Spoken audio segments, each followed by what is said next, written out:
course, Cameron again goes a step beyond, and now he shoots 3D. So now we call it T2 3D.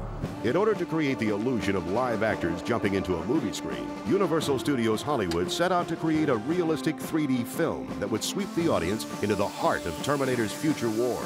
This movie is huge. I mean, it was overwhelming when I thought about it. I had no idea what I was getting into as producer, I'll guarantee you. Me and Arnold are going to jump into the screen, into this 3D world, and, you know, it's kind of continuing the T2 story. Reuniting the production team from Terminator 2, the 3D film would require 3 weeks of night shooting in the Arizona desert. It was wonderful going out and seeing this future war set out in the desert. It was very unsettling. It was a phenomenal set. It had surpassed the sets we had on the previous shows. I've never even heard of this place before. I say, what? We're going somewhere on the California and Arizona border. There's a steel mill. There's a mining town. You know, we're out in the middle of the desert, out in the middle of nowhere, you know? And look at this. It's awesome. Actually, give me a big yell, because I can carry that yell through the air on the stunt guy. John leaps on the motorcycle takes off, leaps through the time portal into the future, and we, the audience, get sucked through into the future behind them, and all of a sudden we're inhabiting their universe. Jump into the future, you stop and look back, he comes into the future behind you, and his hands grow into hooks. Wow. T-1000 is still targeted on John and Sarah, and he's chased them back in time to the future world. Here we go, stand by, Robert. You've gassed it, you've taken off. He's taking a swipe at you. And when he gets in their camera range, about 6 feet away where I was swatting, I start swatting like crazy. And slam! He's gaining! Let's run it a few times and we'll tie the camera and the movement of the camera. Okay. The way Jim shoots with action is it's always a moving camera. And that was one of the biggest challenges we had. Come down, little Gino. Higher cliff. Swing the main arm over. Okay, up a little higher. Okay, Dougie, come to the right. This is a move. You know, these 3D cameras aren't used. These are 3D 70mm 2 cameras mounted. They weigh tons. One is shooting down into a beam splitter and the other one is shooting through it in order to get the two images aligned. So new equipment had to be developed to allow Jim to get the kind of shots that he wants to get. We probably had every crane ever built maneuvering a 600-pound package around, including cable cam, which can move up to 30, 40 miles an hour. We hooked our 600-pound rig to that. He came to me before we started shooting. He says, this rigging is entirely different than on Terminator 2. This enables me to get much better shots here. For me, the trick to doing 3D is to not to have one kind of gag where something's coming straight out at you after another. So basically what it amounts to is when you go, these things are growing right out to the audience. You have to tell a story, you have to have a narrative, and you have to stick to the normal cinematic style. And then every once in a while, if something should happen to come off the screen and come into the audience, right, that's it. You try to integrate that in an organic way so the audience doesn't feel like they're just getting poked in the eye one time after another. Even though the goal is to poke them in the eye one time after another. Because I want to set the stage for a shot where we go into one of these hits and we see it come back and go past the lens. Jim Cameron is a director that always goes all the way and then much more. Lazy we don't want. Let me show you what I want you to do. It kind of goes like that. Why don't you shoot to my hand? You got to get your foot seated deep into this fender. And he would drive everyone crazy about set decorating, what the set should look like. He has a very clear vision, and he is just such a perfectionist. That's just the way he is. Okay, here we go, rehearsing. Well, they kept saying you're going to be running a lot. How fast you want to go? And I think I've run more in this than I did in the movie. Action!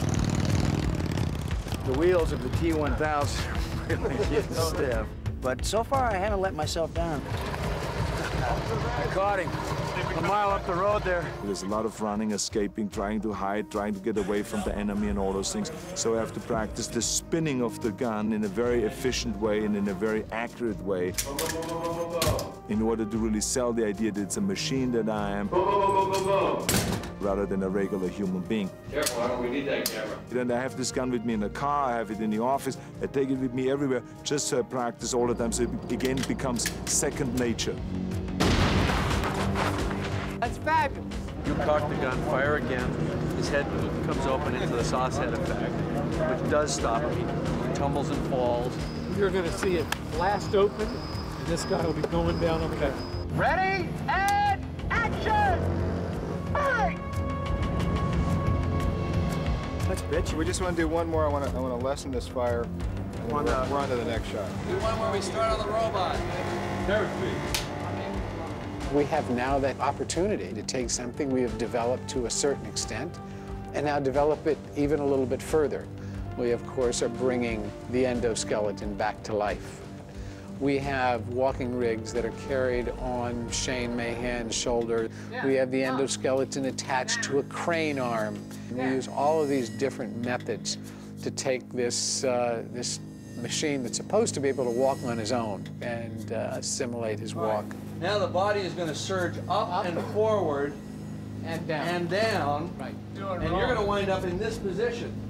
The thing that was really important for me was because it was such a technological project with these huge cameras, very sophisticated visual effects and computer animation and all that, I always have to keep my eye clearly on the ball with respect to story and character. You're missing the point. As long as she's got ammo, she has to be fighting the T-1000. If she's fighting the T-1000 and we don't see the outcome, and we go into the future, and the next thing we know, the T-1000 comes jumping into the future with us, Sarah's dead. The audience finds their way into a story like this through the characters. And even beyond that, we've created new machines, new adversaries, new problems for the Terminator to face, and those are in 3D. So you're going to see a step in the evolution of the story and of the characters in T2 Battle Across Time, which may be finished in the third film. In order to continue the dynamic action in the war between humans and machines, Cameron assembled an army of effects technicians and stuntmen. With a mind-boggling array of pyrotechnics, they would surround John and the Terminator with laser blasts from a flying hunter-killer, which would be added to the scene later in post-production. And we can have them play around and come back in a big circle and then chase them. There's going to be some laser hits raking across the ground behind you, right? Like that flying hunter-killer still chasing you. T2 and John Connor get pinned into a parking structure, and the flying HK can't catch them, the big one. So it deploys 4 smaller guys, which are the flying hunter killers. And then the mini hunters are going to come around the column and shoot at you from out there, and that's when you get shot in the back. Arnold actually physically interacts with this one. And the thing's still trying to fly. It's still.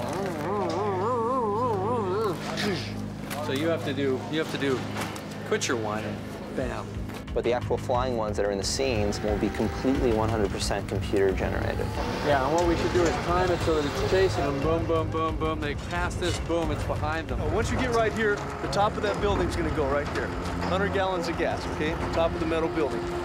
Boom, that goes, right? There, we rehearsed it 20 times. Oh, we're just gonna push the bike slowly right now, and you can tell them what's happening. So we knew exactly how many seconds it took from them to get from their first position to their last position. This ain't gonna take long to get through here. There's still gonna be fire pluming up even as you get right up in here, right? There were probably 20 different effects guys on different buttons setting all that pyro off. These are cork and spark hits. We're gonna put these in the ground, shoot them, and it'll look like a strafing run. This is where I'm triggering it. We call it a striker board. We'll connect it to that battery right before we get ready to shoot. And then I'll just take a screwdriver and it'll fire it off. Okay, here we go. Stand by. Okay, here we go. Let's roll cameras. We're rolling. And action.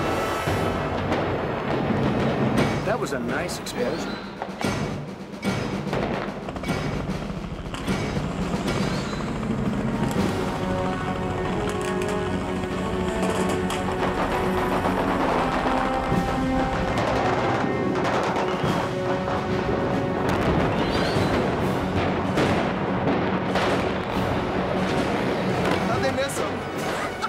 Pretty cool.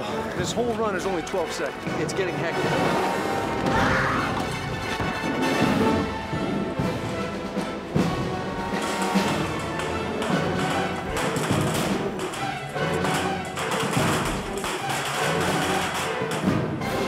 From this position,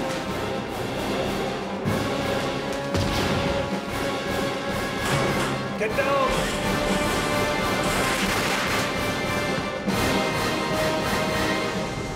Hasta la vista, baby.